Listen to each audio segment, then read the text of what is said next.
इखलाकियात की बात कौन कर रहा है? 12 मई वाले, साने बल्दिया वाले। फारूक भाई मेरा मुंह ना खुलवाए मैंडेट के बारे में। वो कौम जो कि कलम के लिए, तहजीब के लिए जाना जाती थी ना, उस कौम को उन्होंने इस काम पे लगा दिया, गुटके पे लगा दिया। कौमी असेंबली की नशिस्त जीत के आप कराची के मेयर तो नहीं बन सकते भाई। तो ये जो बयानबाजी है ना आपको, वो नईम उर रहमान साहब के साथ आप लोग कर ले, खींचातानी जो चल रही है। पीपल्स पार्टी थी, पीपल्स पार्टी है और इंशाल्लाह पीपल्स पार्टी रहेगी। फारूक भाई ने यह भी कहा था इखलाकी एतबार से मुर्तजा वहाब को अब छोड़ देना चाहिए। इखलाकियात की बात कौन कर रहा है यार? पूरा जवाब दूंगा भाई। इखलाकियात की बात कौन कर रहा है? 12 मई वाले, साने बल्दिया वाले, इस शहर को तबाह करने वाले इखलाकियात की बात कर रहे हैं। फारूक भाई मेरा मुंह ना खुलवाए मैंडेट के बारे में। वो आपके टीवी चैनल्स पे, सोशल मीडिया पे तमाम चीजें चली हैं। आप कौमी असेंबली की नशिस्तों पर जीते हैं, सूबाई असेंबली की नशिस्तों पर जीते हैं, तो कौमी असेंबली की नशिस्त जीत के आप कराची के मेयर तो नहीं बन सकते भाई। ये मुझे समझ नहीं आता। इसकी मिसाल मैं आपको देता हूं। 2001 में एमकेएम ने बॉयकॉट किया था। कहां पे टांक रही थी उस जमाने में उनकी, तो बॉयकॉट किया। नेमतुल्लाह साहब नाजिम बन गए कराची के। 2002 के जब इलेक्शन हुए, 20 कौमी असेंबली की नशिस्तों में से 12 शायद एमकेएम ने जीती थी। तो क्या नेमतुल्लाह साहब घर चले गए थे? उन्होंने अपने टेन्योर पूरा किया था। क्यों शाहिद भाई? पूरा किया था टेन्योर। तो ये मुझे समझ नहीं आता कि कानून शानून शायद ये लोग पढ़ने में बिलीव नहीं करते।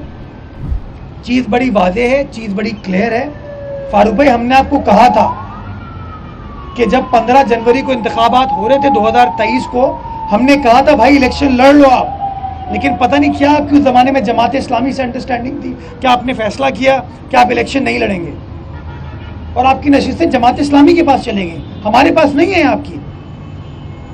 तो आपके उस बाइकॉट से 2001 में भी जमात इस्लामी को फायदा हुआ था और 2023 में भी जमात इस्लामी को फायदा हुआ। तो ये जो बयानबाजी है ना आपको, वो नईम उर रहमान साहब के साथ आप लोग कर ले, खींचातानी जो चल रही है। पीपल्स पार्टी थी, पीपल्स पार्टी है और इंशाल्लाह पीपल्स पार्टी रहेगी। जो वादा बिलावल साहब ने किया था इस शहर की खिदमत का, वो वादा इंशाल्लाह हम वफा करेंगे। और मैं इसी चीज को एम्फसाइज करना चाहता हूं कि मैंने आज आपको फालतू में प्रेस कॉन्फ्रेंस के लिए नहीं बुलाया कि ये हो गया वो हो गया।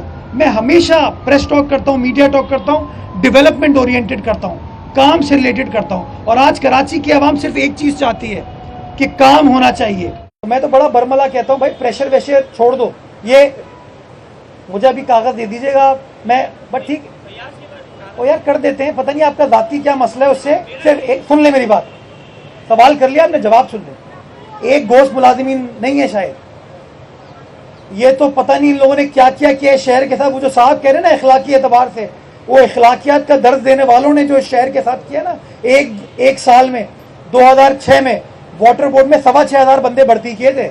और वो पता क्या थे? कुक, बावर्ची, माली, पट्टे वाला, पियन, ड्राइवर। वो कौम जो कि कलम के लिए, तहजीब के लिए जाना जाती थी ना, उस कौम को उन्होंने इस काम पे लगा दिया, गुटके पे लगा दिया। तो इंशाल्लाह जितने भी ये लोग घरों में बैठ के लोगों की खिदमत कर रहे हैं ना, इंशाल्लाह सबके खिलाफ कार्रवाई की जाएगी। मेरे घर पे, सलमान के घर पे कोई केएमसी का मुलाजिम घर पे काम नहीं करता। हम प्राइवेट मुलाजिमीन हमारे पास है। और मैं इन लोगों को भी कहूँगा जो इखलाकियात का दर्ज देते हैं ना, जो लोग इनके छुप के काम करें उनको वापस भेजें, इदारों का काम करें, इदारों की खिदमत करें। मैंने जब वार्डन्स को उस दिन केएमसी बुलाया था ना, मुझे लग रहा था पूरी फौज खड़ी हुई है, इतने लोग थे। मैंने जब 5 डिपार्टमेंट के एहलकारों को बुलाया था ना, लग रहा था फौज खड़ी हुई है। तो ये जिन जिन लोगों ने अपने अपने घरों पे इन लोगों को रखा हुआ है, उनको भी थोड़ा सोचना चाहिए कि आप पब्लिक के सामने तो कुछ और कहते हैं और प्रैक्टिकली ग्राउंड रियलिटी है कि आपने शहर की ऐसी की तैसी की।